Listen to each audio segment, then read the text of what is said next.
It's NFL Week 14. Ron and I are here to have our weekly chat. We're going to round up and take a look at Week 13, lucky Week 13 for a lot of people. And we're going to look ahead at Week 14, and I've got a bunch of like little knick-knack things to talk about, and Ron always has a bunch of knick-knack things to talk about. How's it going, Ron? I haven't spoken to you since last week. It's going okay, taking it day by day. Exciting times in the NFL for sure, because this is a very big week in terms of matchups. There's going to be a lot of do or die matchups this week. So that's going to be fun to chart. As usual, very quiet week in terms of the betting scene, other than some props. 3 straights, 1 over under, and 1 team total. So I kept it pretty simple for the NFL. Yeah, we got that one Dow little under in somehow. It wasn't looking good for most of the game, though. Yeah, that one, it's funny because the unders, which I do so much more than anybody else on, actually did not have a perfect week this week. They were 12 and 13 for my under props. Had a lot of over props on Thursday. We talked about how crazy those games were going to be on Thanksgiving.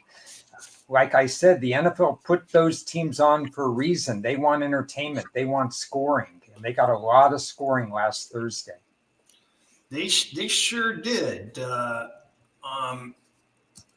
think everybody knows by now the first 4 games were won outright by the underdogs, of which 2 of them were more than 7 points. So a bit of a surprise there. The people in Circus Survivor had a pretty interesting trip because, that was the Grandissimo. There were 6 people left, I believe, and 3 of them were on Baltimore and lost. And then Chicago, the 3 people on Philadelphia lost also. So it became a 6-way split.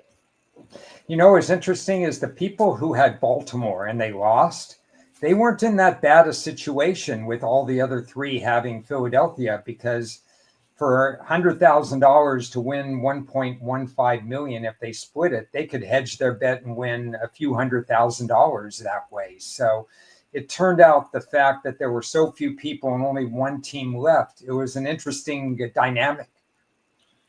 I think one of the most amazing things I've heard, I think this is a bad beat. There was somebody in the regular Survivor that had started the week with like 970 people or something like that. I think it finished with less than 50 left, but there was one person that did not get their pick in. Yeah. And the only teams he had left were the 4 underdogs. So he there was zero doubt he would have advanced, but he did not get his pick on time. So that has to be one of the worst situations for a contest player I can imagine. Yeah, and that person apparently did not know the rules of the 13A and 13B. And if you're putting up that much money, I think you should know the rules. Yeah, that's my number one thing to recommend to anybody when they're playing contests. Know the rules, because there have been some unusual rules. I have personally changed the Circa rules from how they used to be, because there were some things that shouldn't have been the way they were. And I even pointed it out. That was when I was chasing, when I finished 2nd and 5th. I'm like, I have an unfair advantage here because I'm coming from behind, and all I have to do is tie the guy, and that's silly, for that to be a tiebreaker. And they did change it. So I did point it out when it was not self-serving. So getting back to last week, let's rush through it. Okay.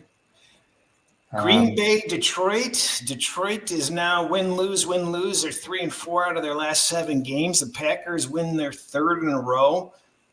They're looking pretty good.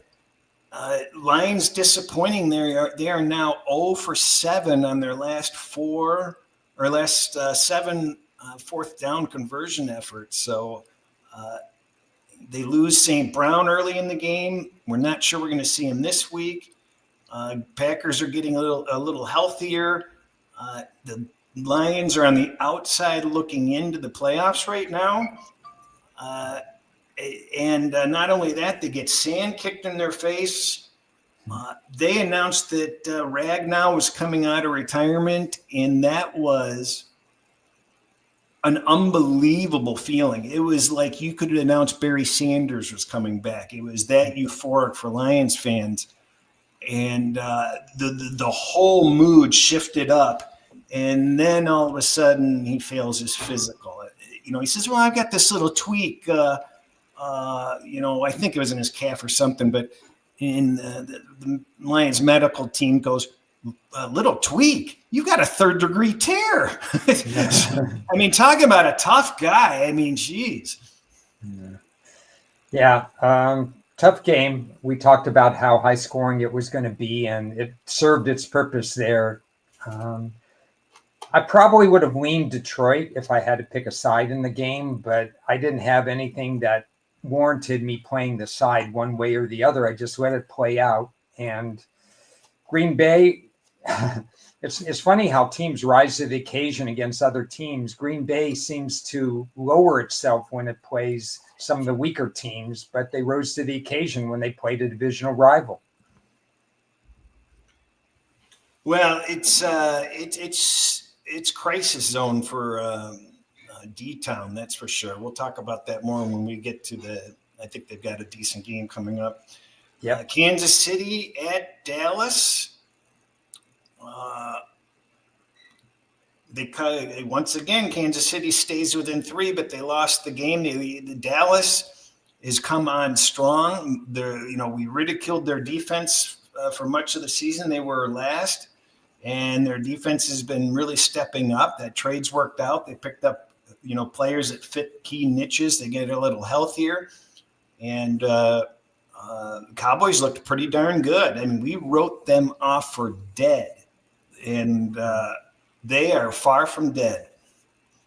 Yeah, I think it's interesting. We obviously thought there was a possibility that their run defense would improve with the 2 signings right at the trade deadline. But with still a well below average pass defense, they were supposed to be vulnerable. Stopping the run is one thing. Unfortunately for Kansas City, and they did score 28 points. It's not like Dallas's defense excelled. But Kansas City is a very one-dimensional team right now, still relying more on Mahomes' legs than the rest of their running backs. And Kansas City's defense has not performed to expectations, and that's not a good thing against a guy like Dak Prescott throwing to 2 really solid wide receivers. Well, Kansas City can't stop anybody on third down. It's a concerning problem. They're on the outside looking into the playoffs. And the 3 teams that they're up against for wild card, they've lost to. So they don't have tiebreakers. So a big problem for Kansas City at this point. And a big game coming up against the 4th team that suddenly put himself into the picture. So it's getting very interesting for some of these teams. Now, this game, the Baltimore game, it was just nauseating from every perspective. 5 turnovers and just ridiculous. How I'm on the back end or the wrong end of another touchdown touchback. How am I always on the opposite side of those? It's just incredulous.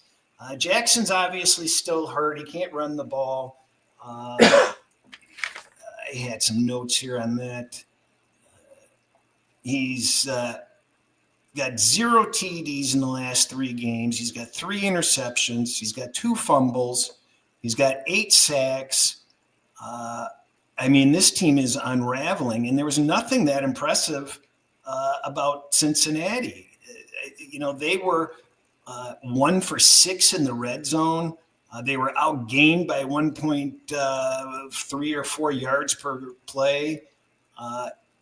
And it just it's just nauseating because I had that game set up so well. I just needed Baltimore to win the game, and they just couldn't even win the game.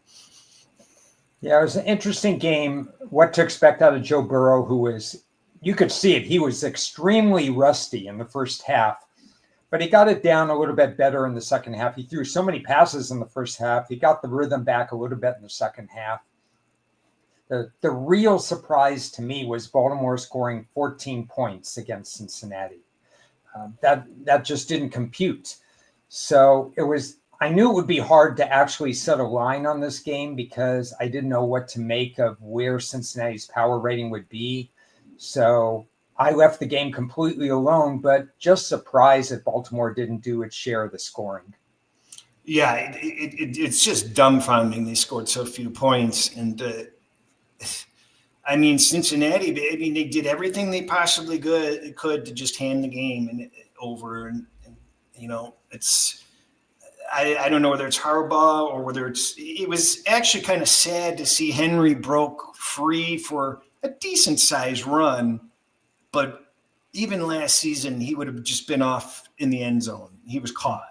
I remember him seeing him so buffed up this summer, like, oh my God, this guy looks the best he's ever gotten, he's ever looked. And even in that kind of great shape, he's lost a step, unfortunately. Yeah, it's now or never for Baltimore and Lamar Jackson. He has 10 days between that game and this next game this week. And he either runs or he has to gut it out. That's the only thing I could say. The Bears become the number one seed. It's just unheard of. We discussed and tried to go through the Bears scenarios. Did you actually place some Bears under? Yeah, I placed a bet. Not only you want a double whammy for this week. My one loser this week was I had Philly in the game against Chicago, and I placed the Bears under 10.5 wins. So not a perfect week reading Chicago, whose quarterback went 14 out of 29 and they still won. Yeah, that's a problem. Caleb is at 58% completion percentage, I believe. It's the lowest of any starting quarterback this season. And it's got to be painfully frustrating for Ben Johnson. His goal is I want my quarterback, hitting 7. I want to give my quarterback the opportunity for an easy 70% completion percentage. He wants to set the schemes that way. And the good thing is he's not making dumb mistakes, but he's not hitting those receivers. So that's a cause for concern, and it's not going to be good enough for playoffs for him for sure. It shows you the value of turnovers because he does not commit turnovers and therefore they find ways to win the game because they've also intercepted 17 passes defensively. So that's a high water mark as well. They have run pass balance. They are scheming people open.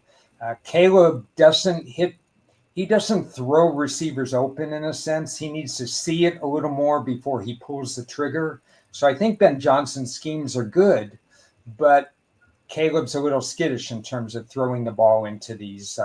He just hasn't seen anything so far. I've always been of the opinion that next year will tell the tale for him, that once Ben Johnson has a full off season with him. So 9-3 is, to me, completely unexpected. And it's something that it bodes confidence for them, not only this year, but in the future, if they could fix some of the things that's going on with Caleb. And the Philadelphia fans are not that patient. They want that offensive coordinator to hit the road jack. And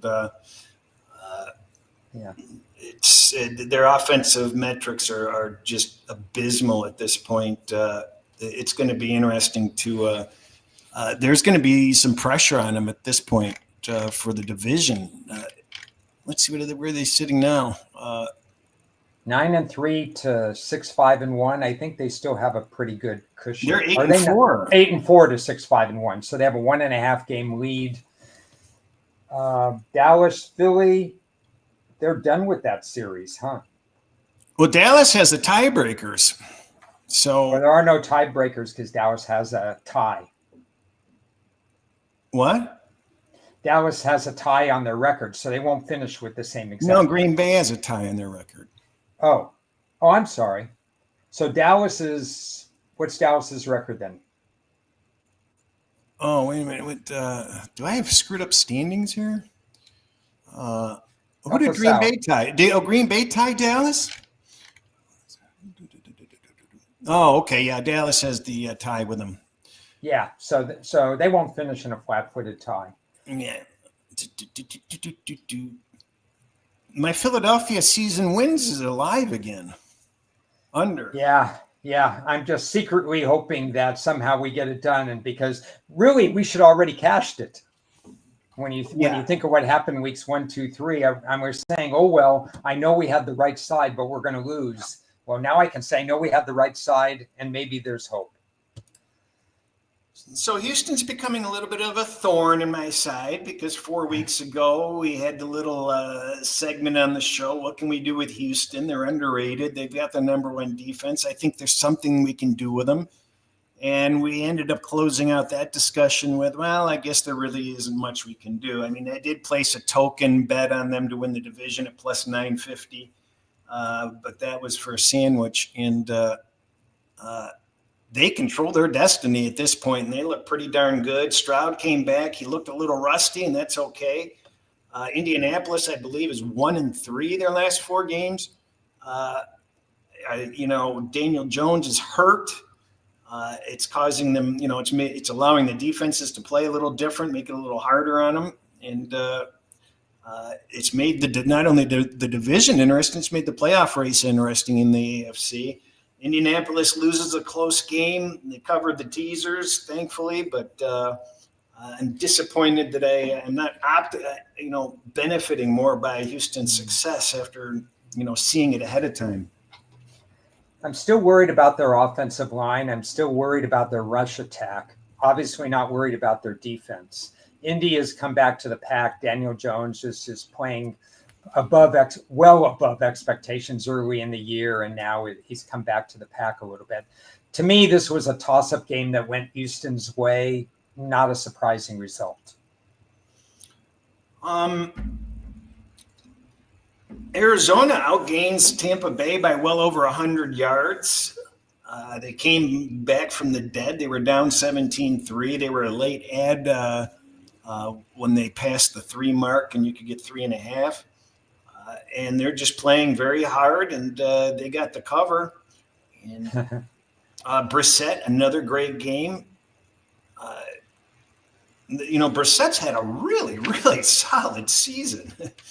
But it's not a good sign when you have to pass 40 to 50 or 55 times every game. And some of that is garbage, when Tampa's up that lead. And we know Tampa has some issues with coaching as well. They're going to give up a lot of completions.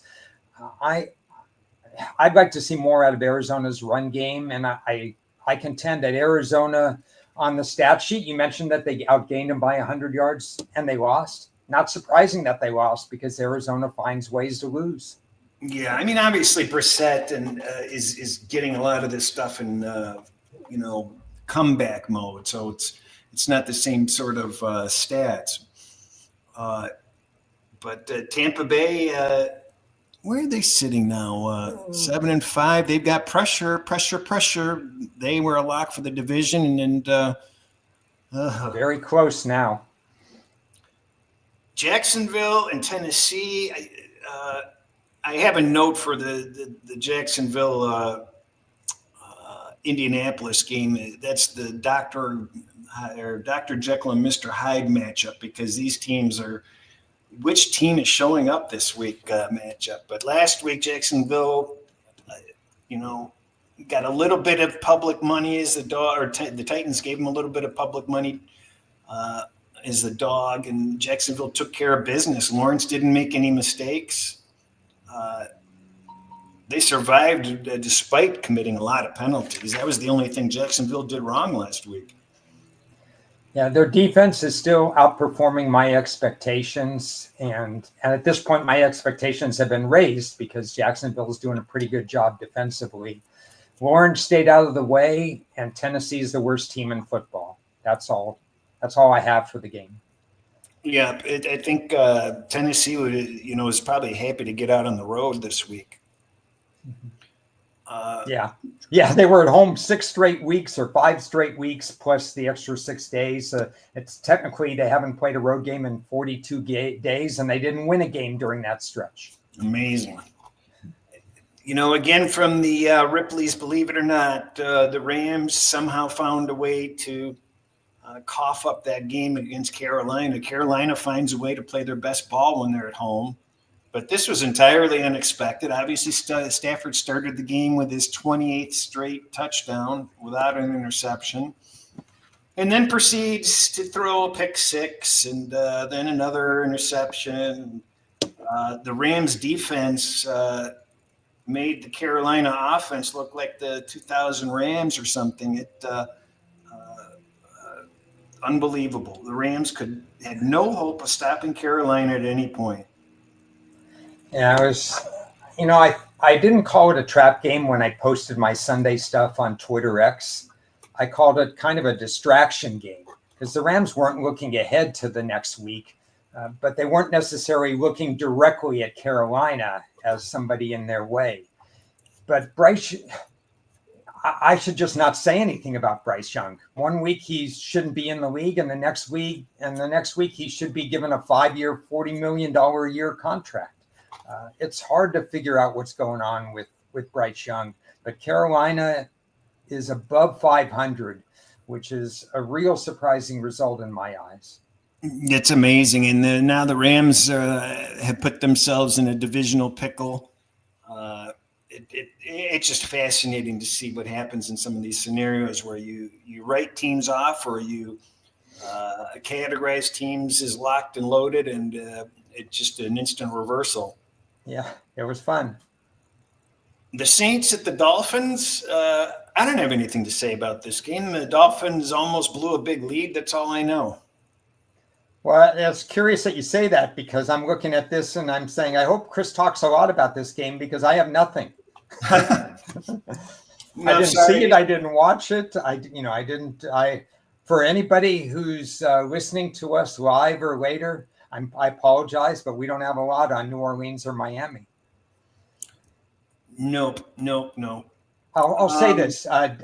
Running back Achan, if that's how you say it, he's having a fantastic year. For who? Miami. Oh, okay. Yeah, there you go.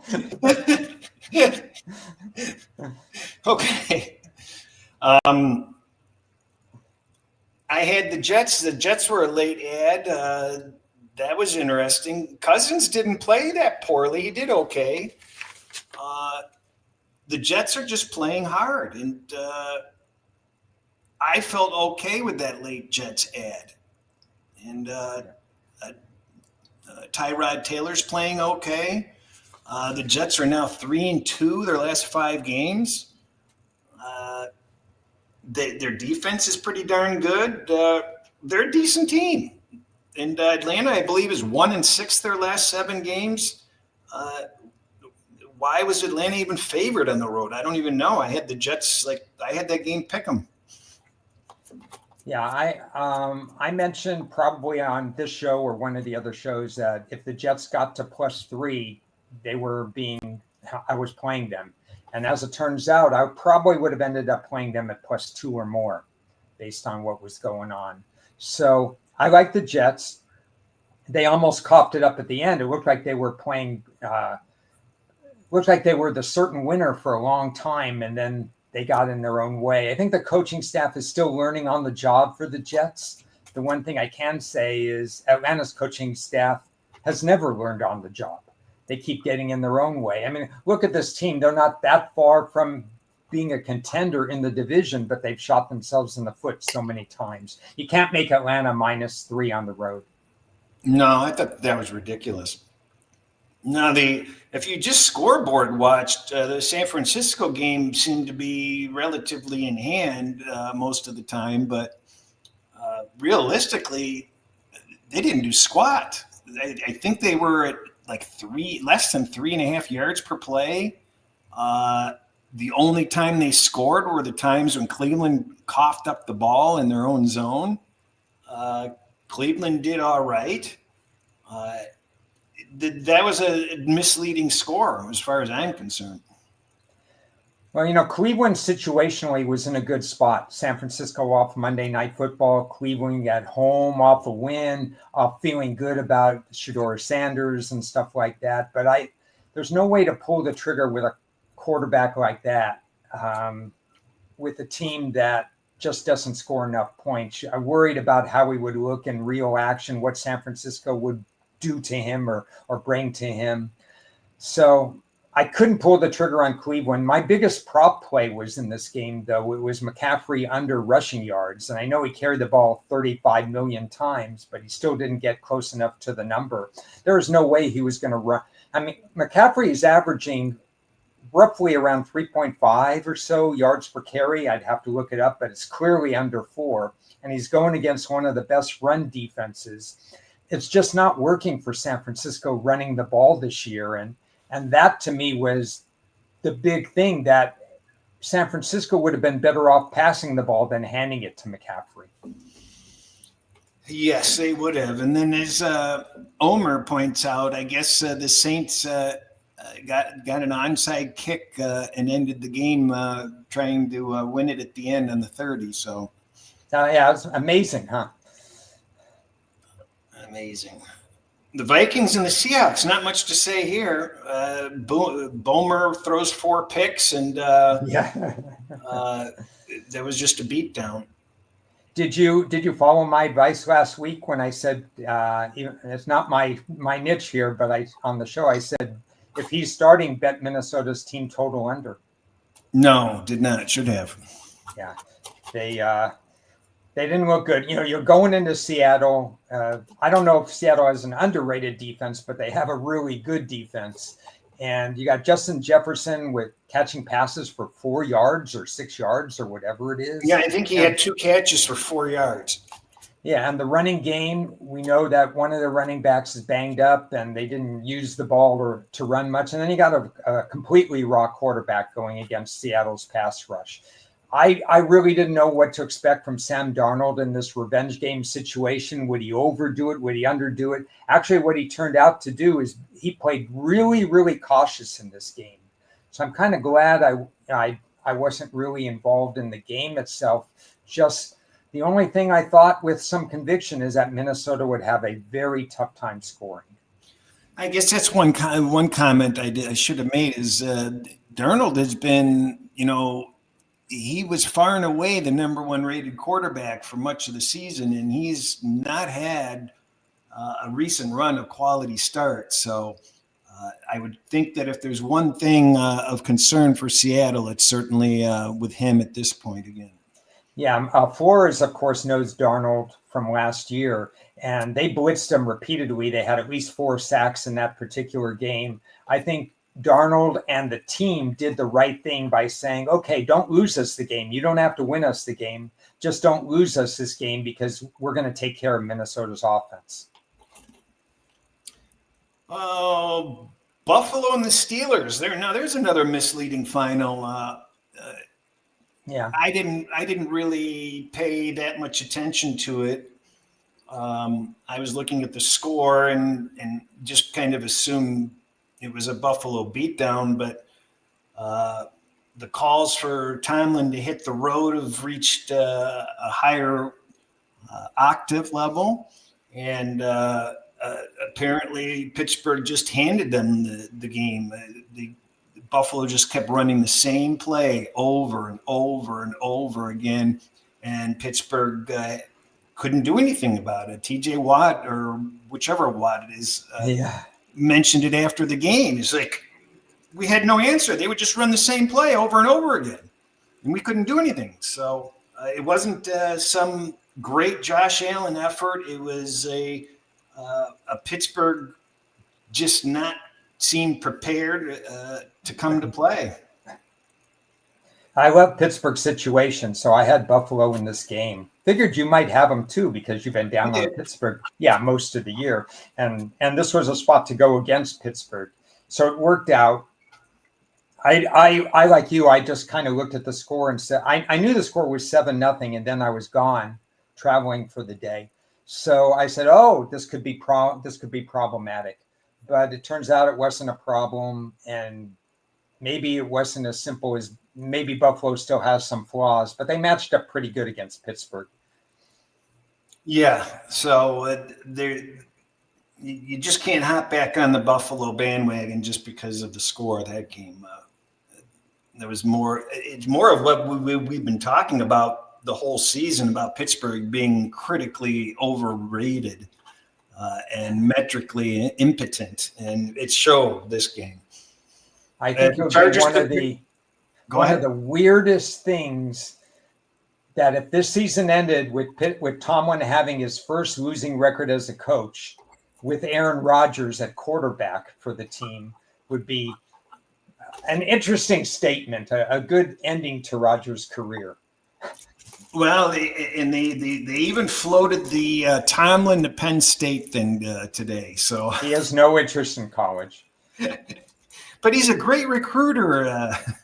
Yeah.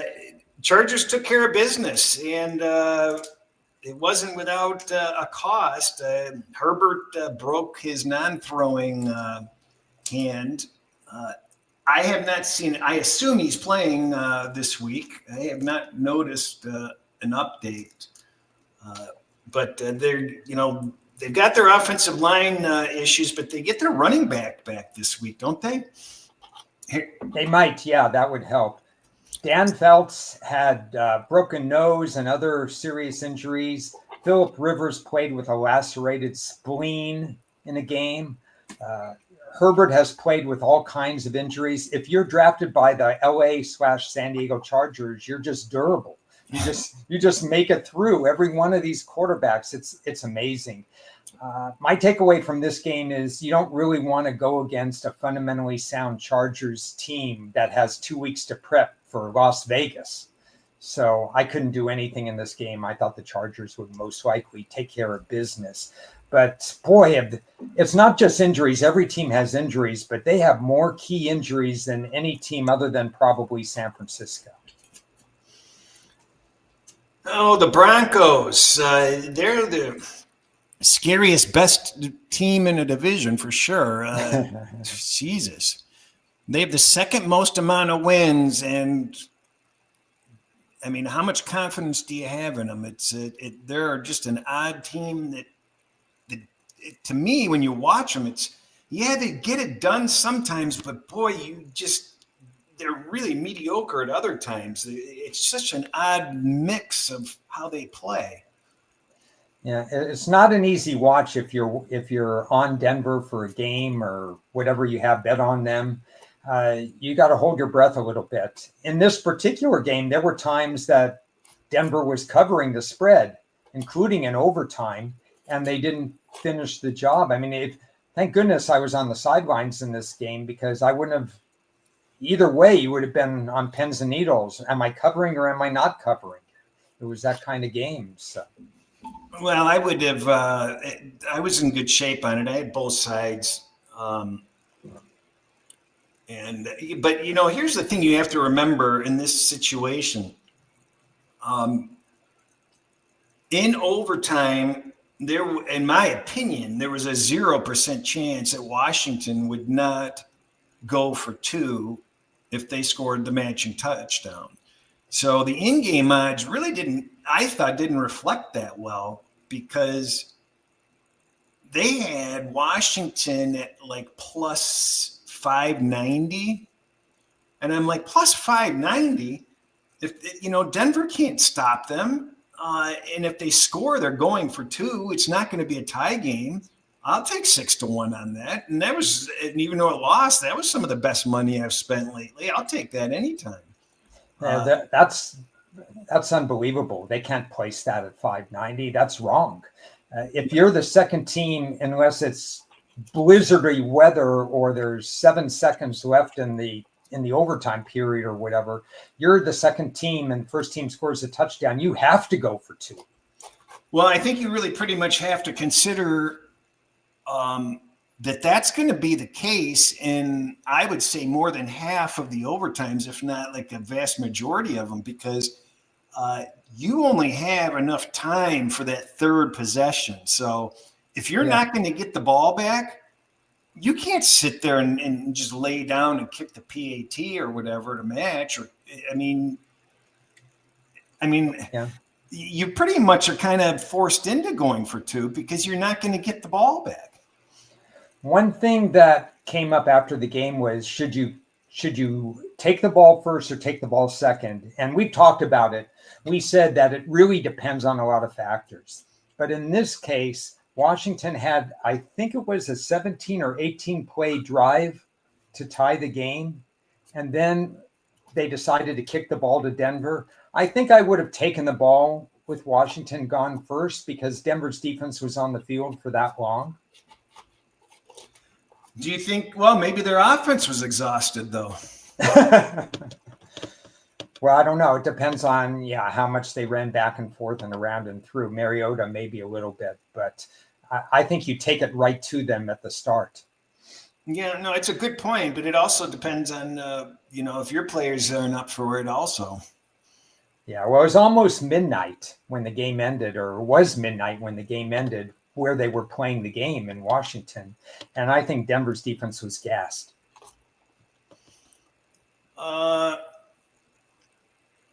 Patriots took care of business. They may have a good quarterback there. Yeah. Maye have a good quarterback, huh? Some are saying he's the I haven't looked at the actual odds, but did he pass Stafford up for MVP?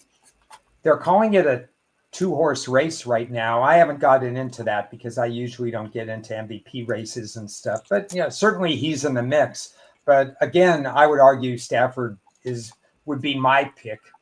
Faced a tougher schedule in a dogfight. Still many games to go. I mean, it hasn't been decided. I don't even know if one of those two will win it. We have to see what happens down the stretch. Yep. That just about wraps up last week. Was there anything else you had on it? No, I think no regrets, even though, I lost the Philly game. It was a good week for me. The surprises we mentioned, Chicago was a surprise to me, maybe not to some others. Baltimore's offense was the other surprise. I have a couple observations. We were talking about it. Well, I'll get to this one. Just getting back to this, the refereeing all week long was just atrocious. And we saw it in college also. But the Washington game alone, in like a 5-minute or 10-minute span, had a penalty for a guy in motion that never went in motion. There was a grounding call that was, I can't remember whether it was called or not called, but blatantly shouldn't have been called. And then there was a tripping call that they couldn't, and that was all in a matter of like 5 minutes or 10 minutes. And it's like, and I'm not taking notes on these games, but it just seemed like the whole weekend long, it's just brutal, critical refereeing influence on bad calls. And it's just, it's astounding. It really is. It just needs to be said. Yeah, I don't usually get involved in referee discussions and stuff, but I did notice this week, when they go in the booth and say, what do you think about that call, to the head of referee, Dean Blandino, and some of those other guys they have in the booth, they were not in agreement with the calls being made more than usual. So that does signal what you said in terms of that. Hell, this is the third time, I think there's 4 times now they botched the overtime who should call the coin toss. So, I forgot about that too. They have the wrong team defending. The team that was supposed to say which side of the field they were defending. It was not the team that they were supposed to talk to. So, communication is pretty important in all walks of life, even in football. I mean, it's dumbfounding how it's not improving. The season started off, we had 13 months of favorites covering. It was at a 59%, over 59% rate. that has quietly, well, I guess this week it wasn't quiet, but that's reversed itself. It's 42-29, 59% the other direction for dogs to be covering. So just to point that out, that's a big shift in results. Yeah, I personally thought it would happen. I didn't know when. I didn't expect it this week, to be honest, but it's been steadily happening. It's overcompensating. It's bettors doing different things once they see short-term results. It's regression to the mean. It's all those different things. Usually underdogs find a way to get involved and get back in there. We thought it was a top-heavy and a bottom-heavy league, and it is, but they're using the point spread to try to rectify that. Some of the bottom teams still aren't covering. Some of the what? Vegas, the bottom teams, they're still not covering as dogs. You look at the Vegas, you look at Tennessee. So the fact you mentioned that underdogs are back to square one with the favorites, despite the fact that we have Vegas in the league and we have Tennessee in the league, is a pretty big thing. Yeah, I mean, there are some teams covering some big spreads too. I don't have that data, but it's not an across the board sort of thing. Some of the teams just, you can't give them enough points. Yeah. I always go week by week, game by game, and you try to look at different things. But when a team wins and covers a lot, there are situations when you can go against them. We're going to have one of those situations this week, for example, that works very well. I think top five. We have a question. What are your top five for power ratings currently? And I know you and I are going to differ on this, so it's a good conversation. You know what? I forgot I had some stuff. Rather than that, I'm going to, I uploaded my trailing five data. Okay. So that'll give two perspectives. Is that on the screen? It looks like it's yes. on the screen. I can't even read it. Can you read it? I'd have to zoom in on it. I can't, I see a bunch of numbers there, but I can't read it. Let me see if I go full screen. Yeah, a little hard. Whoops. God, this is what you get when you get Nimrods like me operating this stuff. While you're doing that, my top five includes the Rams in Seattle, of course. I still have Kansas City in my top five. I have Green Bay in my top five. And in another surprise to people, I have Buffalo in my top five. So I know it sounds crazy, but if you put these teams on neutral fields with other teams, you'd still get Kansas City favored. It doesn't mean I'm betting them, but it just means that in terms of my power numbers, after Seattle and the Rams, there's a logjam of teams you wouldn't necessarily expect to be in my top five. Why can I not I forget how to get rid of this thing. I can tell you there's a real bottom group. Tennessee is definitely at the bottom. The Saints, as hard as they try, they still just don't have the personnel. They're in the bottom. And Vegas has earned itself a trip to the bottom three as well. I can't get rid of this thing. Oh, I'll have to stare at it forever. So there it goes. There it's gone. All right. So what does your trailing five tell you? This should do it here. I think this will do it. Oh, it's not any bigger, is it? Same. Sorry.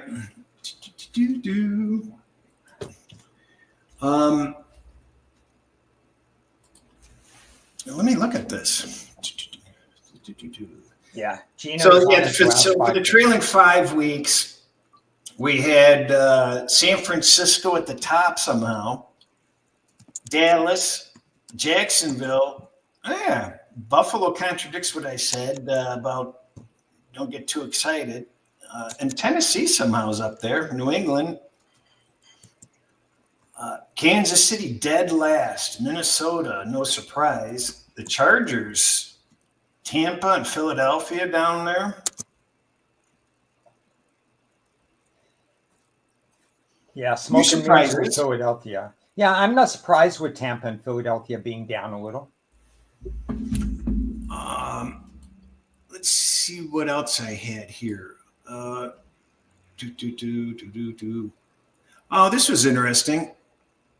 Boy, can you see that? That's a little bit better, but I have to really move up to see it. That was a chart I got from Ralph. He posted that, Ralph Michaels. Uh-huh. And let me find it here. Shout out to Ralph. He posts a lot of good charts and data. Oh, boy. This is a chart of players used by each team. And Green Bay's used the fewest players. So, and the Rams, believe it or not, are the second fewest. And the Bucks, I mean, that's kind of surprising. The Bucks have been pretty injured. Well, what we talked about with the Chargers, look at that number. Yeah. So in the red zone down there, you've got the Lions have used the most. They've and the Colts and the Chargers and the Bills. They have been in the Seahawks and the Cowboys. I mean, you know, look at all those teams are supposed to be playoff teams, and they've been the most decimated by player turnover so far. San Francisco somehow escaped the bottom group, but some of their losses during the year have been pretty critical, including Fred Warner. So, I just thought it was interesting because it was something different that I hadn't seen before. I hadn't really been aware of Buffalo. I've got the NFC and the AFC standings and playoff positioning if you want to look at those now or later or never. Well, I think what's interesting is the divisional races because they're heating up. And, you know, the first game you got Dallas and Detroit. It's not a divisional game, but it affects two divisional races right off the bat. Well, I've got it up. I've got the NFC chart there covering this up. Maybe Okay. That's better, right? That's great. So you got San Francisco sitting at the 7 spot, and they are a full game and a half ahead of the Lions. Boy, I didn't realize it was. Yeah, the Lions they've got zero room for error. And they've got tough games ahead of them. When you look at who's 8 and 9, they play each other. Yeah. So the Thursday night game is probably the best Thursday night game of the season. I'd have to say it's going to be interesting between Dallas and the Lions. We know that the last time they played, the Lions took no prisoners, just beat the living crap out of them. So I don't think if Dallas were able to get that opportunity, I would think that loss still stings, frankly. Lions, we don't know if St. Brown's going to play. They're still banged up everywhere. They're not getting any sacks. Offensive line is dinged up. This is a tough game, I think. It's sad to say.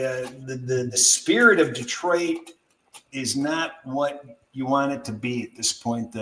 When Ragnow was announced that he wasn't going to be able to come back, that just popped the balloon.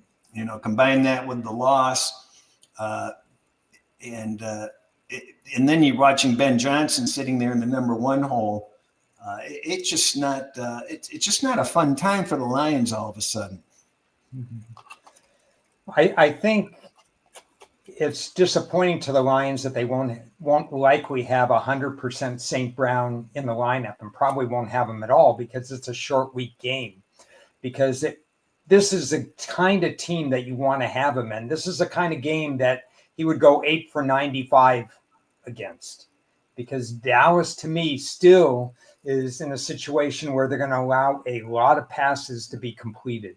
Maybe they stop the run a little bit, although the Gibbs-Montgomery duo, sometimes it's scheme proof that they could still run, as long as Detroit's game plan is such that they balance the run and the pass. I get a little worried when we see new coaches and people taking over and whatever. Is Detroit going to have a one-dimensional game plan, which will play in favor of Dallas? Conversely, Detroit's going to have to find a way to stop two really good wide receivers. Well, this is a matchup between the number 2 and number 3 quarterbacks in the league as far as victims of dropped balls. Tyrod Taylor's number 1, but Goff and Prescott, their receivers are dropping balls, so that makes it tough on them. Well, Prescott stops throwing to CeeDee Lamb, it'll be fixed. Yeah. Now, actually, there's situations that favor the Lions in this game. I don't know how to equate that to a short week situation. It's usually week to week. But I'd prefer to. Well, it's not a short week because they both played on Thanksgiving. That's true. Let me take that back. That helps the cause in a way. I don't like Dallas in this situation. Model says Lions. I want to see all the information out. I don't. I don't know. I'm pessimistic for some reason. Okay. So you know what? The Lions are probably. They still have those. They did not cover after their last loss, but they did come back and win. So they still have that streak intact of winning games after losses. But they had that tough game against the Giants that they almost farted away. So it's the wheels are coming off the bus, and I remember mentioning it to you. You know, call it stupid or whatever, but if I was the owner of the Lions at that time, I would have found a way to keep Ben Johnson. I would have created co-coaching. Yeah. I would have thought outside the box as much as possible. I would not have let him go. And I was surprised they let him go so easy. If I throw a prop out there, I wonder what the crowd would do with this prop, which won't be listed on Thursday. Over under longest field goal in this game, 54.5. Over. For sure. That'll be listed. It'll be listed, but it won't be 54.5. What do you think it'll be? Normally, they'll make it like 46.5, 47.5. Not for this game. Yeah, I mean, you got two dynamite kickers in this game. You do. Look, any other things to look at here on this NFC? What's? I don't really feel like looking at the divisions. Do you have any divisions you wanted to discuss? No, we discuss them when we get to certain games. Okay. Just within itself, you know, we got divisional leaders facing off against each other.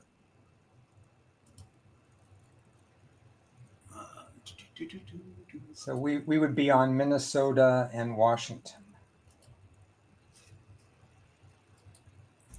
Boy, am I incompetent. Washington and the Vikings. So Washington has been eliminated from wild card contention, but they have not been eliminated from the playoffs. How long was that overtime period? It went about 7 minutes, right? It went the whole distance almost. Okay. So they gave practically 70 minutes, everything they had last Sunday night. They're done. But they can still win the division and go to the playoffs, even though they can't be a wild card team. Isn't that an oddity? It's an oddity. I feel better about it if they would have made the 2-point conversion, and then they could have convinced themselves that was possible.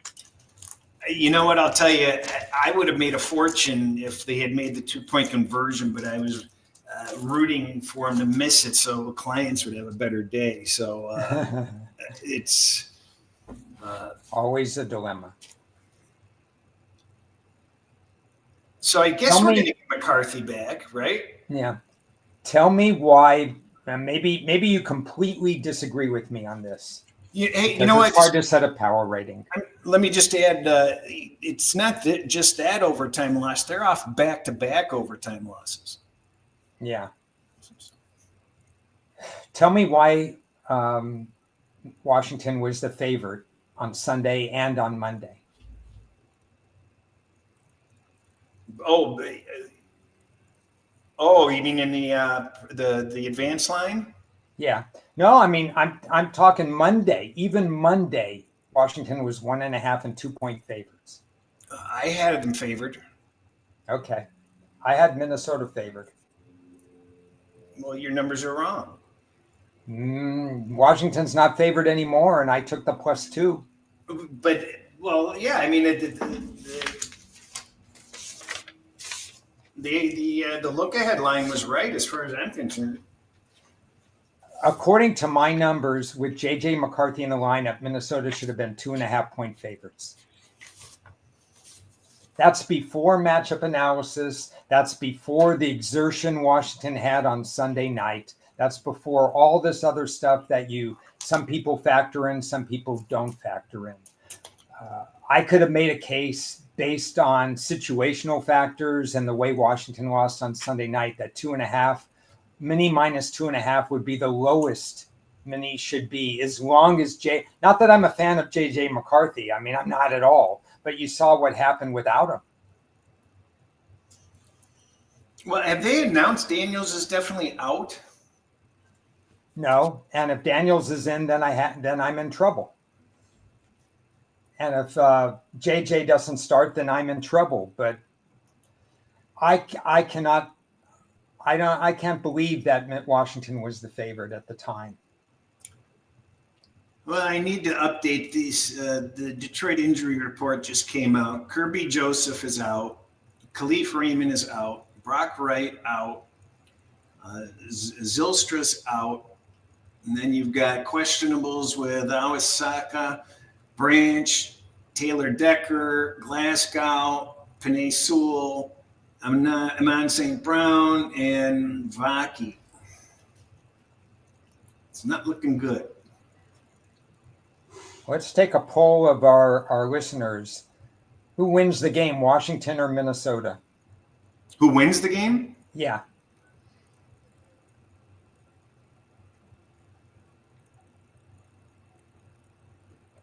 I'll be 0-1 if Minnesota doesn't win.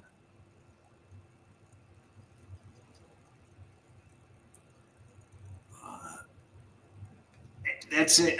You know what? Draw. That's the draw would be good. I'll take a tie. That's the type of line where you just look at it and go. There's a couple of lines that you just look at it. The Green Bay, Chicago line, the Washington, Minnesota line. Is there another one?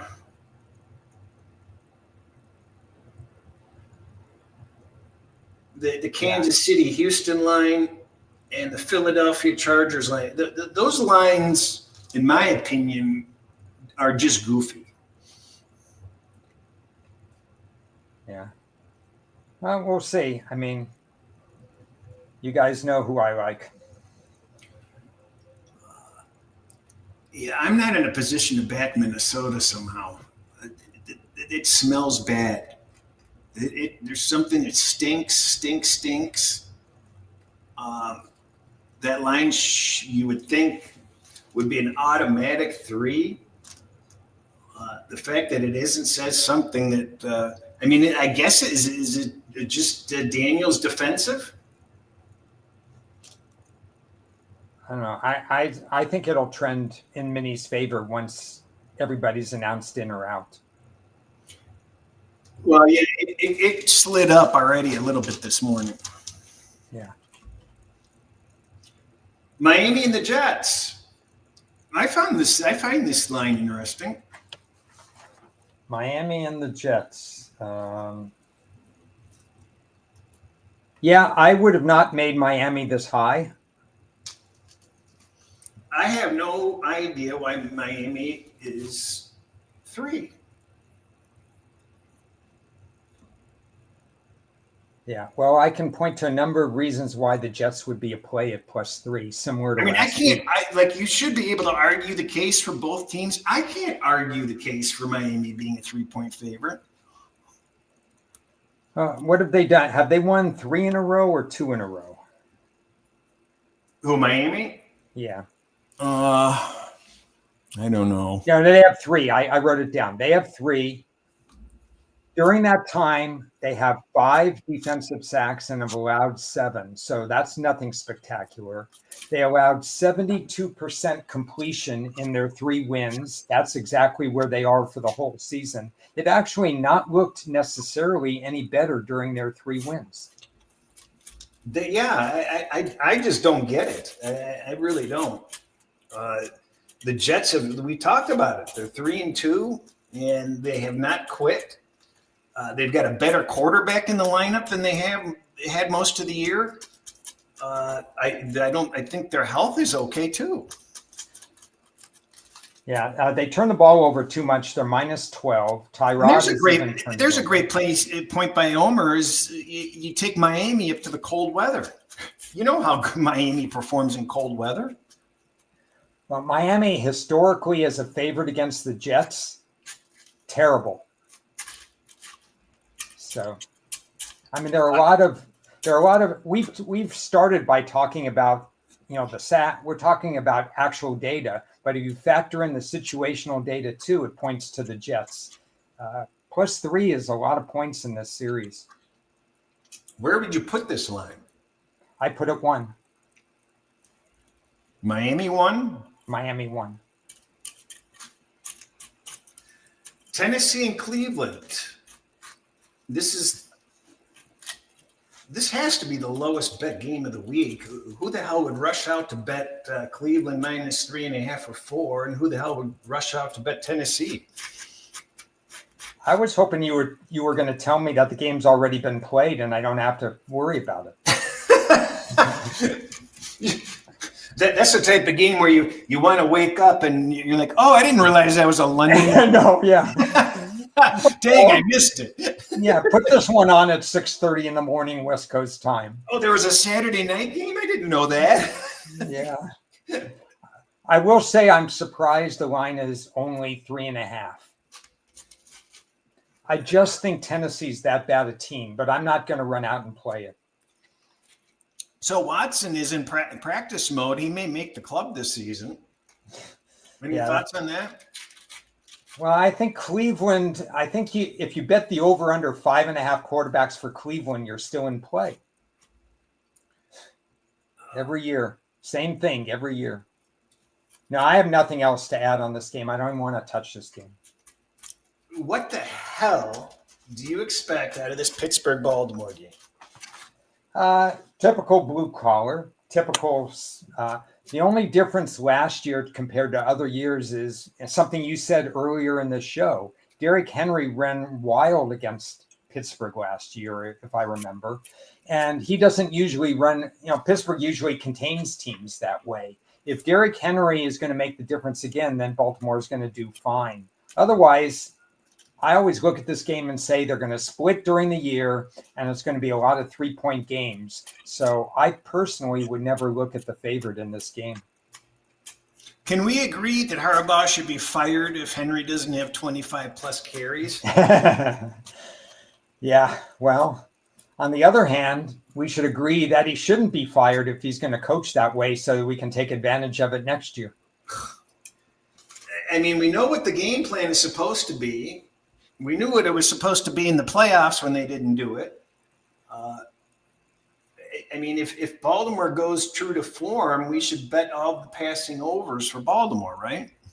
Since Pittsburgh can't stop the run. Yeah. Well, it's just one of those games there where statistically you'd say, well, Baltimore should really win this game and maybe even by margin. And then you look at the series, you look at the toughness of these teams. They play each other forever. The coaches have coached against each other forever. And I just don't feel comfortable laying points in this series. Do you think Tomlin is the head coach next year? I think it's his choice. That's not the question. The question would be 60-40. Yes, he's the coach next year. He wants to get it right. Seattle and Atlanta. It kind of reminds me of the Rams, and well, I guess it's not that bad, but this is this even a tricky spot for Seattle? Seattle has a home game against Indianapolis next. It's not a divisional game, so I think they'd be focused on Atlanta. You know, if you tell me Atlanta plays its best football and the coaches don't get in the way, then this line is high. But that's asking a lot. I've got two people every Wednesday.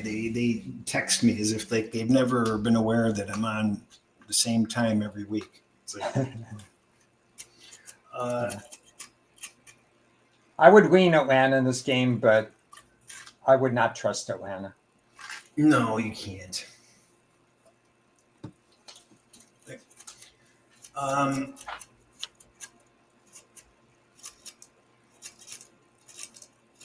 Is Indy being favored a surprise? I favored them by 1. Technically, by power ratings, they would be a half-point favorite, but I went the other way. I favored them by 1.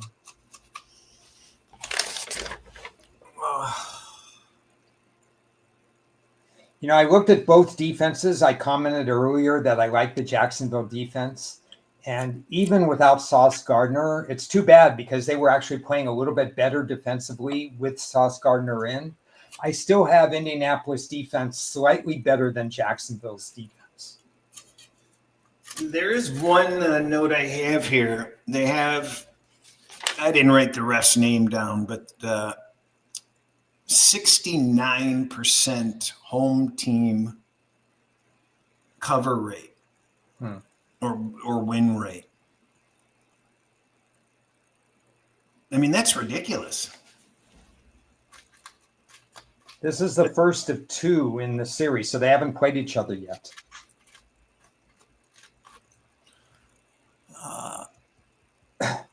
You know, what's interesting is Houston's in 3rd place, right? A game behind. But Houston is 4-1 in the division.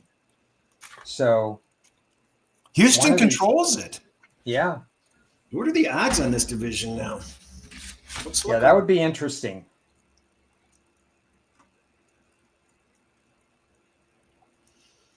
See if you can look that up.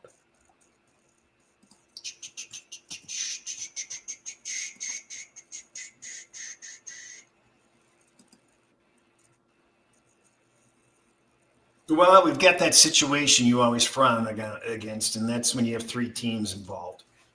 Oh, yeah. You know you have 3 teams now. Houston plus 330. Wow. Seems a lot, but, you know, they got some tough games coming up. Well, let's take a look at what they got going here since I'm prepared this week. Yeah, the other guys are in a flat-footed tie, huh? Indy and Jacksonville. There we go.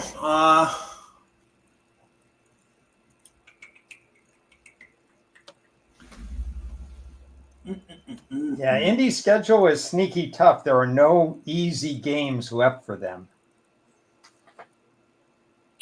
Well, there's no easy games left for Houston either. Well, I guess they play Las Vegas. Jacksonville plays the Jets and the Titans at home. Yeah. I favor Jacksonville in that series. So you got Jacksonville has 3 home games. They play the Jets and Tennessee. Those are wasted home games against crappy teams. Yeah, you take every win you could get. So I would say if the Jacksonville takes care of business in this game, and they have a very good record at home against Indianapolis, if they take care of business in this game, they're going to be tough to catch probably. Yeah. Any other divisions why I have it opened up? Lions plus 900. Bears plus 140. What's Green Bay? Minus 130. Okay. Lions plus 900. Doesn't that still seem a little high? I don't think so.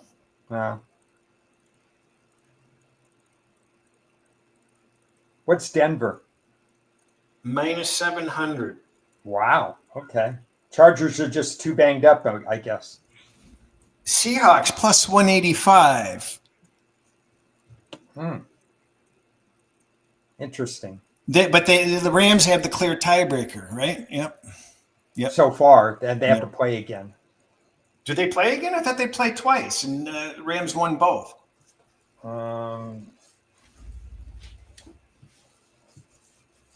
Hold on, I got it here.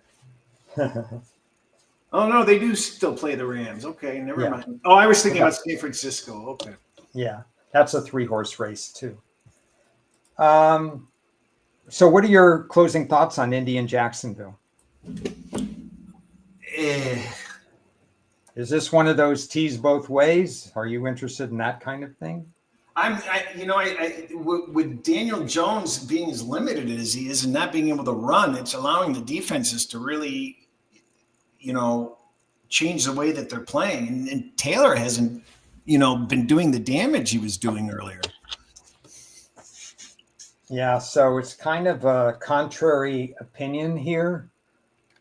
I don't have a take on the game, but if there was one total I like this week, I'd actually go over on this game. Over 47.5. Waiting for 47. Waiting for 40, but I'll wait for 47. Well, you could tease it. Not going to. Oh, I left one of my sheets. Yeah, I see it as a toss-up game. Well, it is a toss-up game. It is a toss-up game. The Chicago Green Bay line, I'm just shocked that it keeps on edging to 7. Where would you have set it? Well, I put this in the category of,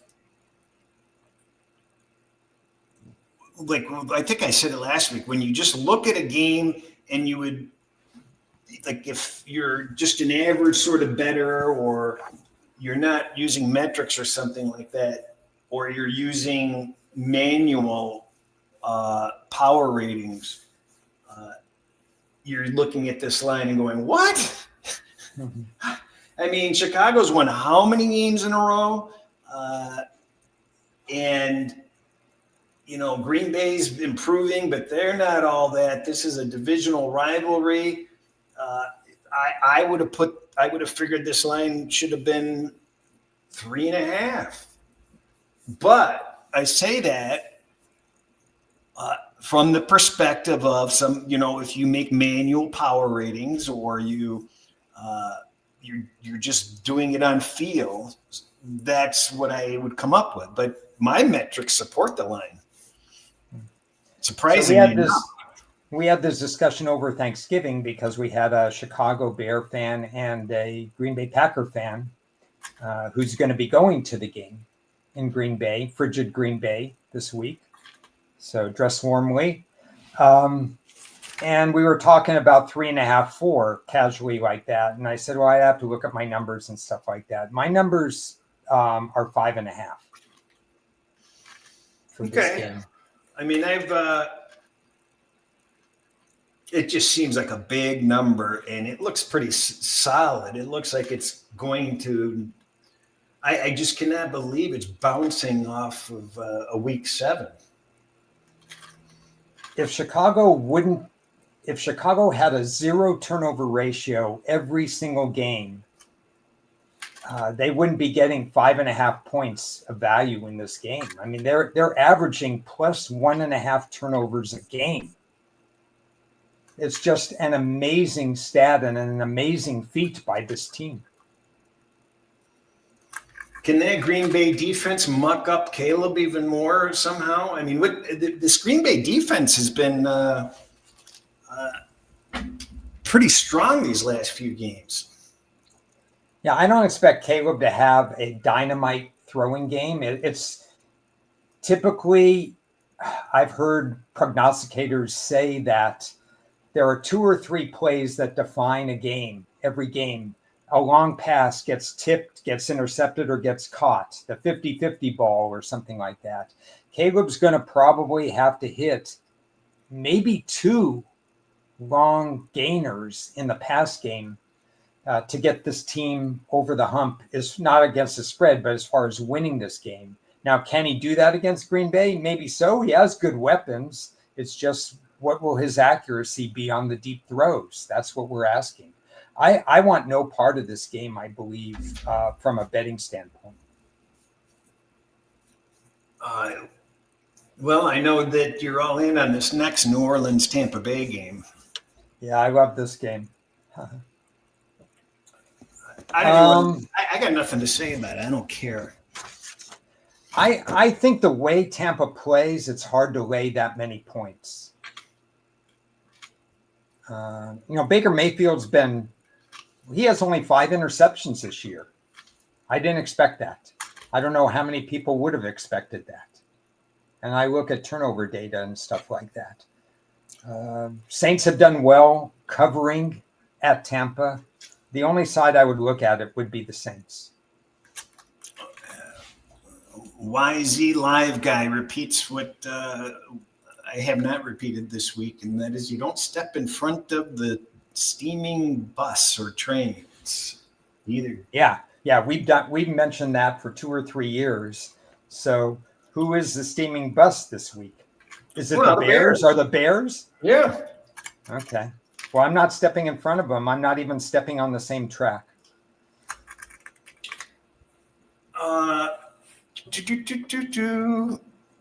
Broncos and the Raiders. Don't forget, this is a rematch of that exciting 7-3 matchup that they had. Yeah. No, you're giving one team less credit. It was 10-7. Oh, was it 10-7? Yeah, you missed a touchdown. Yeah, there was almost as many sacks as points. I don't know. I mean, I'd lean Denver winning by less than margin, but do you really want to play Vegas? I mean, that's asking a lot. They just look so horrible. Sometimes the ugly teams are the way you want to go. I don't have my numbers handy. I left them, but I'm pretty sure I fortunately can leave the game alone. Or no, I think the numbers support a higher line on this game, actually. Yeah, I'm sure with Vegas's dysfunction it would, but I would be scared to bet on Denver in this situation. I'd be scared to bet on the Raiders too, so not my favorite game. Cincinnati Buffalo.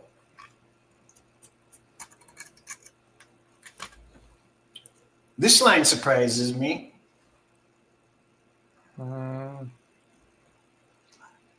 Not too surprising to me, but then again, I'm fooling around with Cincinnati's power number now that Burrow's had 1 game.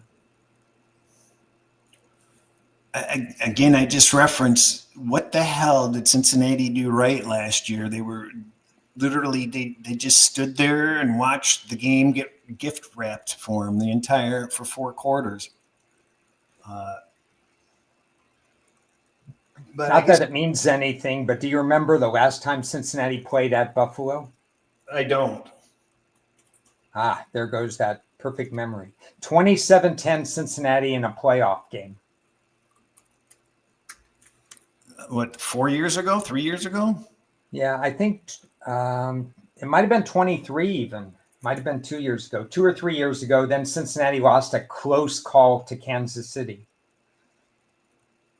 The year Kansas City had 2 years of close calls all over the place. Here's a fun stat. Cincinnati is last in the league in defensive sacks, which we've said all along. Buffalo is allowed league average 28 sacks. Do you know that Josh Allen has not been sacked 28 times since before COVID in a single season? But they've already given up how many? 26, you said? 28. They've given up 28. Oh, okay. That's not good. That's not good, but maybe they get a break because Cincinnati doesn't get to the quarterback. I think that line goes up. What do you make of Buffalo's offensive performance the last 3, 4, 5 weeks? Well, when you're playing Pittsburgh, it looks pretty darn good. You just run the same play over and over. Yeah, but they didn't do anything fantastic. No, they have. I think that Buffalo still has their problems, but I don't think Buffalo's going to shoot themselves in the foot like Baltimore did. Yeah, I don't think so either. I don't have a particular interest in the game. No. My interests tend to lie with more the games we started with rather than the games we're ending with. I'm surprised Kansas City is over a field goal. Yeah, I think that people would be surprised when I said Kansas City is straddling. They're kind of right around 5th in my power ratings still. They're still ahead of Houston in my power ratings. Your power ratings are wrong. Well, my power ratings are something like 11-3 this year against the spread when they're off by 2.5 points. So I'm going to take my power ratings. Yeah, I think Kansas City is legitimately above average. I don't think that they're top. They basically demonstrated they're not a top team. Yeah, well, they're losing to really good teams, and Houston seems to be beating. They beat Buffalo. That was at home, and they had an 8-sack game. Then they had a home game against Jacksonville that they won. They beat Tennessee, but only by 3, and they won a toss-up game at Indy. So I love ball. I mean, I like Ryans. I like the coaching staff. I like rooting for Buffalo, but objectively looking at my numbers, I can't get them in my top 5. Who? Houston. Well, how do you get Kansas City in the top 5? They still belong there. I mean, they lost a 3-point game at Denver. They beat Indy, and that's what they are. That's what my numbers say.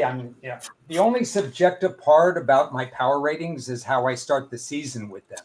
After that, it's mechanically driven, with the exception of injuries, because we know that injuries, cluster injuries or quarterback injuries and stuff like that, they obviously affect lines. The Chargers, 2 offensive linemen down. San Francisco, half their team down at one point. Those things, obviously, you can't use power ratings. Buffalo has lost 1 game more than 6 points. They lost to Buffalo 21-28 in a fantastic spot for Buffalo. An absolutely unbelievable spot for Buffalo. So they have done what I've expected. That's why their power rating is where they are. I mean, they were lucky to get within 3 of Dallas. Yeah, well, I dinged them for that, but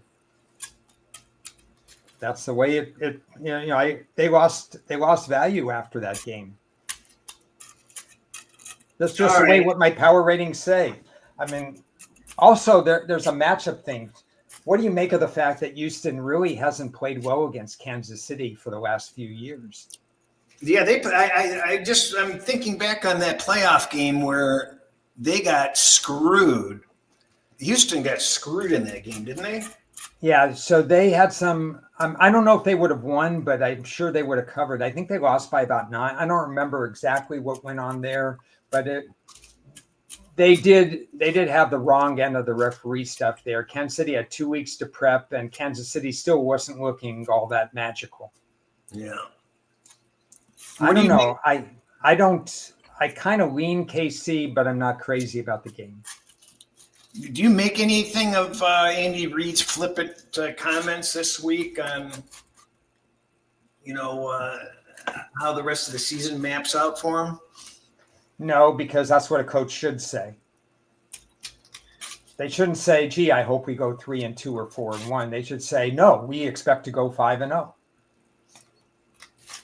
Houston's pretty darn healthy now, aren't they? I mean, yeah, they got their quarterback back. They have their lead wide receiver. Their running backs are a little banged up, but they're playing. Who knows what's going on with their tight ends because they don't feature them very much. Well, actually, I should take that back. Schultz has 59 catches a quiet 59 catches this year. It'll be fun watching Mahomes against this secondary who plays so well. Well, Mahomes is still doing very well. You can't blame Mahomes for where they're sitting. No, he's having a much better year than he did a year ago. Right. I'm just scrolling injury stuff. No updates. Yeah. Philadelphia at the Chargers. Your team, Philadelphia, gets another lucky break when you have a quarterback that has a bad hand.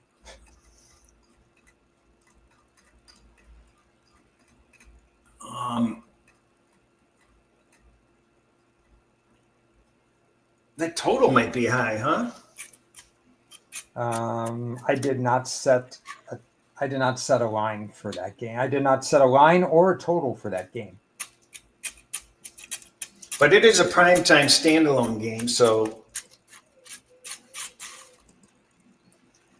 I'm surprised Philadelphia is still a 3 any place.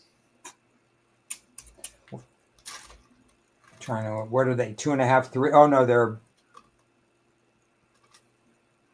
I show a lot of 2.5 with heavy juice.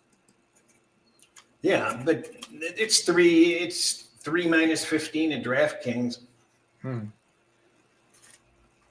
I guess they get an extra day and a half to determine whether Herbert's playing. If Herbert doesn't play, this line goes crazy.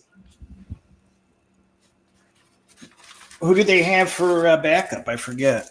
Trey Lance. Oh, my gosh. I mean, he just has played something like 1.5 meaningful games in his NFL career. That's awful.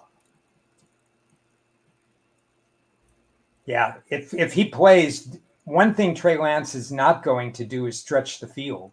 So the field really shortens up if you go to Trey Lance.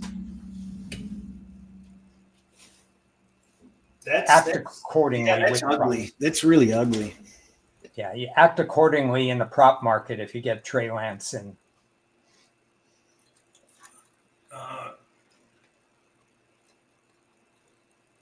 I just think that's high. That's high.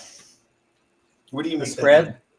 Yeah, I mean, under normal, what would you make the line what do you think they would have made the line, the odds makers, if Herbert didn't have his injury?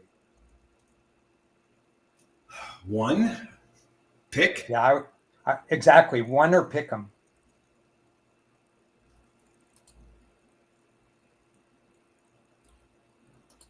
I mean, it's a standalone game. Do you give full home field advantage? I guess I can't completely give full home field advantage. Well, they don't have a home field advantage anyway.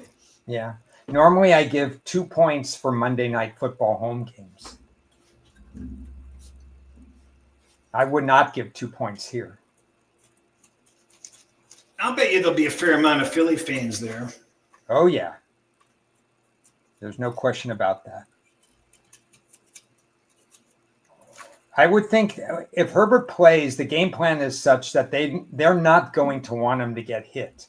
So you're going to see quicker drops. Well, the problem is that he's coming out of the shotgun for every play. So yeah, that's one bonus for Philadelphia because I think that they're pretty rotten against play action. Yeah, it compromises the run game a little. Is the Chargers' run defense that bad? It's pretty bad, but it's better than last year. I don't have the figure in front of me. Yeah, it would be in the bottom part of the league, but it's not in the bottom 7 or 8 anymore. I didn't think it was that abysmal.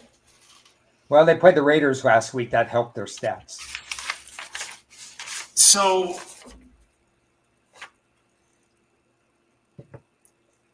So Duke can win the ACC championship game, and they won't go to the playoffs, and no team from the ACC will go, right?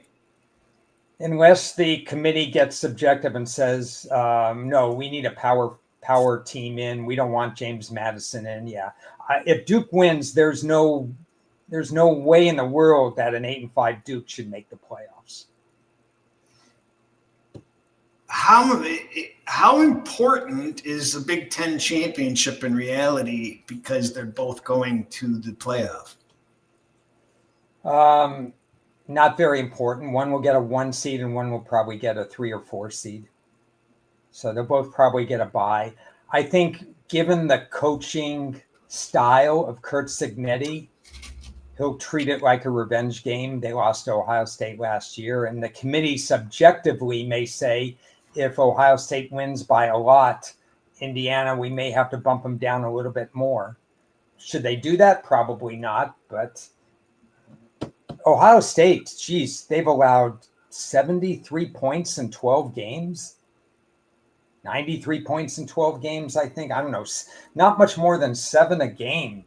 I did not see that coming from Matt Patricia. Yeah, I was nauseated this morning being reminded that Matt Patricia's on that team coaching wise, because you just have such disdain for him as from how well he did as a Lions coach. I just can't believe how well they're doing this year defensively. So I have to hand it to them. That wasn't something I expected. Yeah, the Chargers may not make the playoffs. It's just too many injuries. They're 8-4. Yeah, but Houston's coming on. Kansas City and Denver, they still have to play those teams with a less than 100% Herbert. Jacksonville, Indianapolis, they play, they're probably going to find their way to 10, 11 wins. Buffalo. It's a logjam. Somebody has to be eliminated. Oh, I think the Chargers make it. What are their odds to make it? I bet they're to make the playoffs. I bet they're plus money.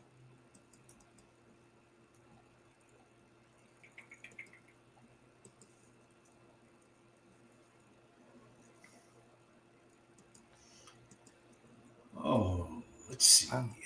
There's people that still have win futures. They're minus 150. To make the playoffs? Sure. You can get plus money on the Chiefs. Let's see. They have Philly this week. Then they're at Kansas City. They're at Denver. Oh, my goodness. Look at their schedule.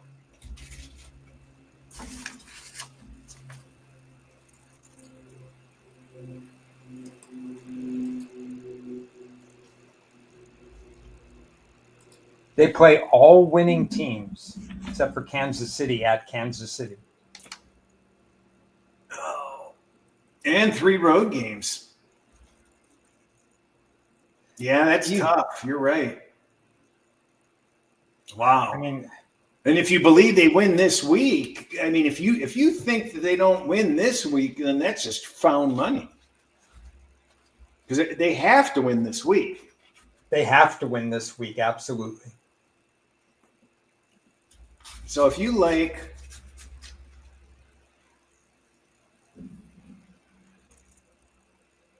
there's not one easy game on their schedule. how about this? If you like the Philadelphia Eagles this week, just take plus 130 on the Chargers to make the playoffs.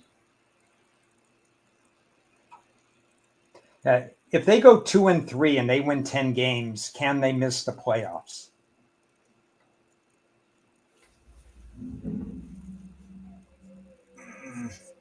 They lost to Jacksonville, so they would lose that tiebreaker.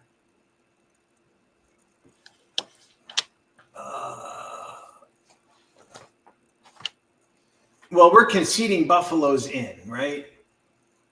Buffalo's record is right now 7-5 8-4.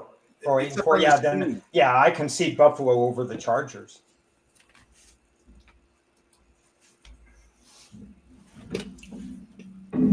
Okay, so Indianapolis beat the Chargers and Jacksonville beat the Chargers. They have virtually no tiebreaker way to get in. Well, one of those two teams is making it, and as a wild card. Yeah. So you've got Buffalo.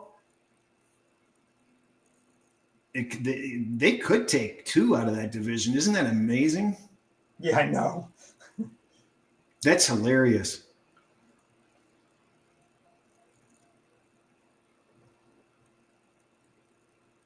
The tiebreakers just don't match up for the Chargers beat Denver and they beat Kansas City. So Houston's, God darn it, I wish I would have bet more on Houston. The Texans have the same odds at -150. Yeah, they're a game behind. You're a full game behind with the same odds. Yeah, but that's to make the playoffs, and part of it is because they have a much better chance to win the division than the Chargers. And Indianapolis lost their division lead, huh? I didn't realize that. So the Jaguars are -450. The Colts are only -240. This is a very important game for the Chargers. The Lions are plus money to make the playoffs.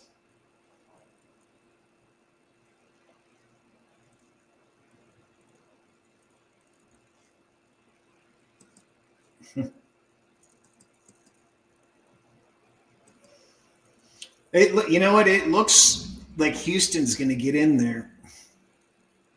Yeah, I'm not fully ready to trust them.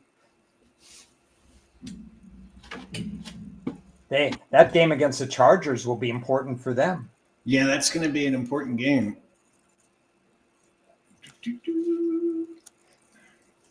So even if we think only there's no way 3 teams in the AFC South get in. We can't have. Yes, that's what I was saying. I think there's a decent chance you get 3 of those in. But let's say we only get 2, and let's say we get Buffalo and New England. Somebody between Pittsburgh, Baltimore. That's 5 already. So you can only have 2 in the West. So that keeps the Chargers relevant because Kansas City would have to go on a mini run to beat them. It's going to be interesting. It really will be. Oh, boy. Let's see what I have here.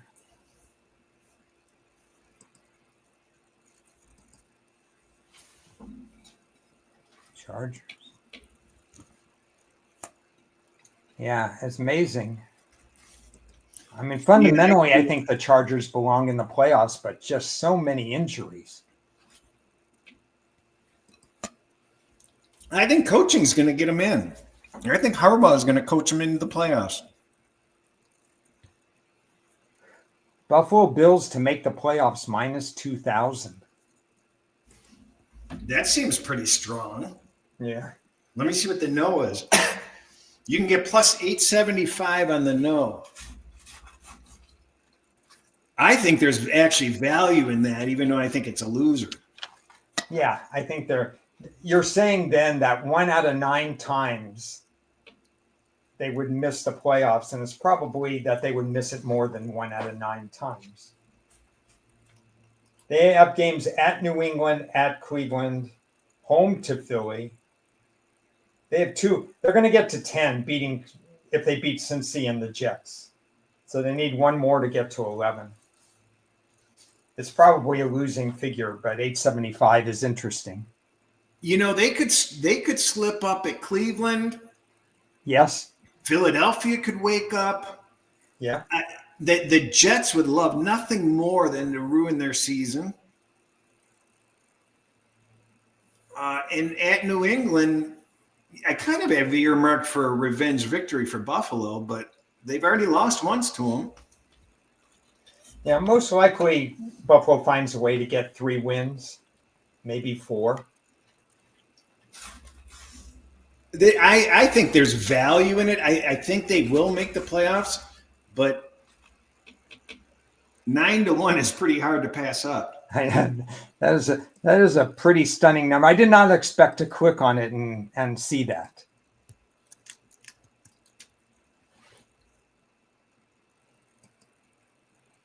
Very interesting this late in the season to have those kinds of odds available.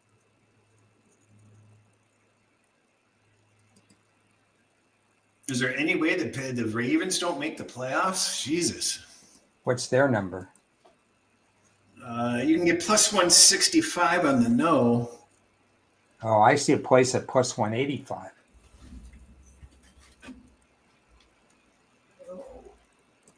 Well, it's just that they could win the division because Pittsburgh is, they could win the division at 8-9. My gosh, that Baltimore has a rough schedule. I thought they've got to go to Green Bay. They've got to play New England. They've got to go to Cincy. Well, you got to compare it to Pittsburgh's schedule. Pittsburgh has to go to Detroit and Cleveland.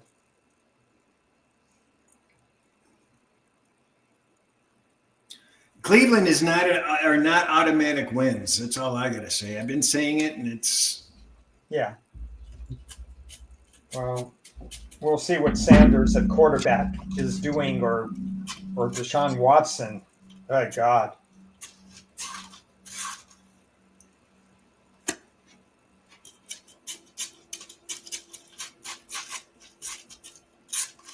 Interesting.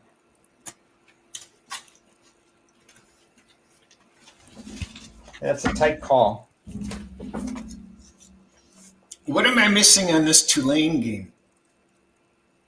Tulane. Are they in the NFC East or West? They're in the American Championship? Yeah. You got both coaches are leaving Tulane and North Texas. So, both coaches have to multitask for this game. Based on that, I'd rather have the dog. Why? It's how do I know which coach is going to be better or worse?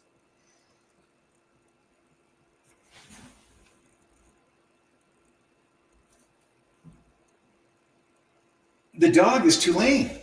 Yeah. Oh, okay. Says okay. How are they even a dog? I don't even understand how they're not favored by more than a field goal. Let's see. Is that game a home game for Tulane, right? It's in Virginia. Or no, I'm sorry. Yeah, it's in New Orleans. Okay. Yeah, neutral site, the game should be 2.5. You think the line's right? No, I said a neutral site, it should be 2.5. And it's not neutral. So it depends what you give for home field advantage in a playoff situation or play-in situation or whatever. So I think the line's probably short 2.5 to 3 points. Are they? Is this just for the? Did they get? They're not good enough to make the playoff, right? Winners in. The winners in, really?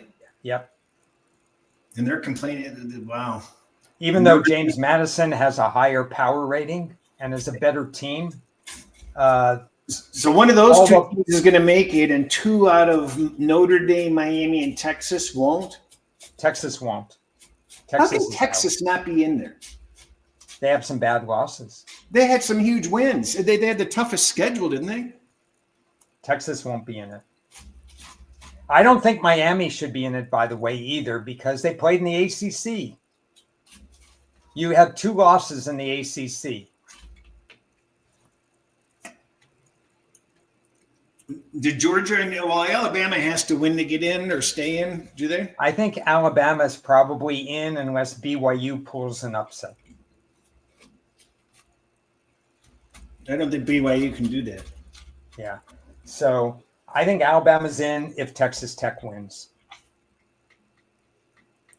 Jackson. And I know I says if BYU loses, Miami's in. I wouldn't put it past the committee to put Miami in, but I personally wouldn't put Miami in. I'd rather put Vanderbilt in.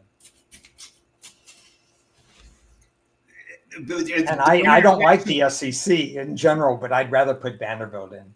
Does the winner of Jacksonville State Kennesaw get in? The winner of Jacksonville State Kennesaw gets a trophy. Okay, yeah, they're not playing for a playoff bid, right?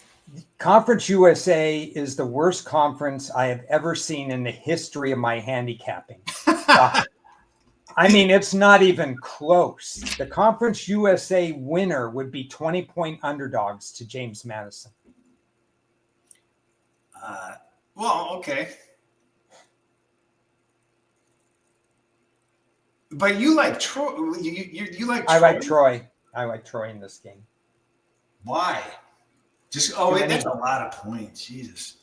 Troy was a big underdog, bigger than they should have been to Southern Miss. Southern Miss on a 2-game losing streak. Winner goes in the playoff game. Southern Miss is at home.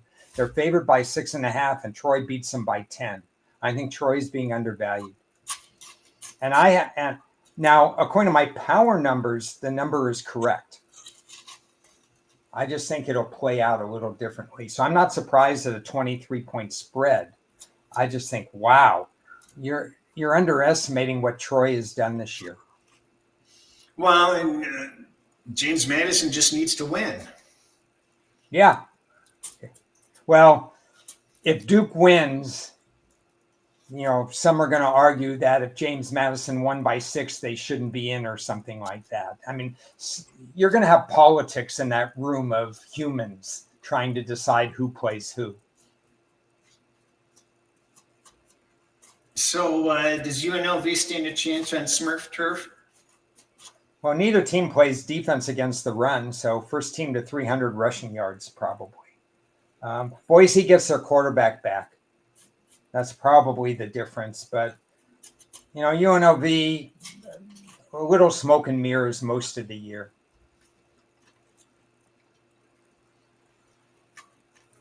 All right. That's about all I have. That's good enough. I think it's a fascinating week in the NFL. So enjoy the week. Thanks for everybody who's watched. Inside Blitz tomorrow with Ted, hopefully with Cris. And we'll dive a little deeper in this week's games. Yeah, I'll try to make that tomorrow. I've got a doctor appointment in the morning, but I should be done. They're going to be tearing out my driveway tomorrow, so if it's not too loud, I'll be able to do that. All right, we'll count on it. 3 of us tomorrow at noon. Bye.